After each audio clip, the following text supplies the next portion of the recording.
ఆయన ఒక దేశానికి మహా గొప్ప రాజు.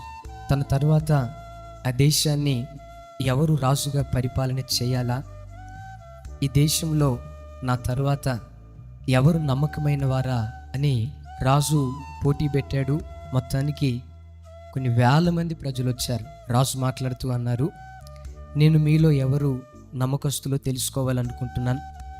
నాకు మీలో నమ్మకమైన వాడు కనిపిస్తే ఆయనే నా తర్వాత రాజ్యాన్ని పరిపాలన చేస్తాడు.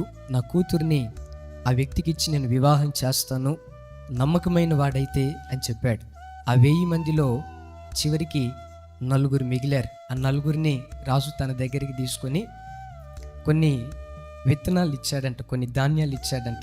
మీ 9 ఎవరు ఎక్కువ బస్తాలు పండిస్తారో వారే ఈ దేశానికి రాజు, నా కూతురికి భర్త, నా అల్లుడు అని చెప్పారంట. మొత్తానికి సరే అని చెప్పి 9 వెళ్ళిపోయి అందరూ విత్తనాలు విత్తి వ్యవసాయం చేయడం ప్రారంభించారు. కొన్ని నెలలు అయిపోయిన తర్వాత మొదటోడు అన్నాడంట, రాజా 60 బస్తాలు పండించా, మంచిది. రెండోడు అన్నాడంట 80 బస్తాలు పండించా. మూడోడు అన్నాడంట 100 బస్తాలు పండించా అన్నాడంట. చివరికి 4వ వ్యక్తి ఒకడు ఉన్నాడు కదా, ఆడు రాజు దగ్గరికి వెళ్ళక ముందే వాళ్ళ అమ్మతో మాట్లాడుతున్నాడంట, అమ్మా రాజు నాకు విత్తనాలు ఇచ్చాడు, అందరూ విత్తినట్టుగానే నేను విత్తనాలు విత్తా కానీ మరి ఏంటో కానీ విత్తిన విత్తనం మొలకు కూడా ఎత్తలేదమ్మా.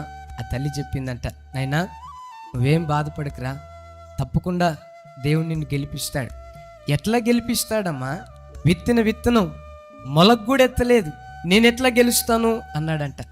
పర్వాలేదురా. మొత్తానికి రాజు దగ్గరికి వెళ్ళాడంట. రాజు 4వ వ్యక్తిని చూసి అన్నాడంట, నువ్వెన్ని బస్తాలు పండించావు అంటే ఆడ తల దించుకున్నాడంట, రాజా నువ్వు ఇచ్చిన ఆ విత్తనాలన్నీ యథార్థంగానే నేను విత్తాను, నీరు కూడా పెట్టాను, అన్నీ చేసా కానీ ఎందుకో విత్తనం కనీసం మొలకు కూడా ఎత్తలేదు రాజా అన్నాడంట.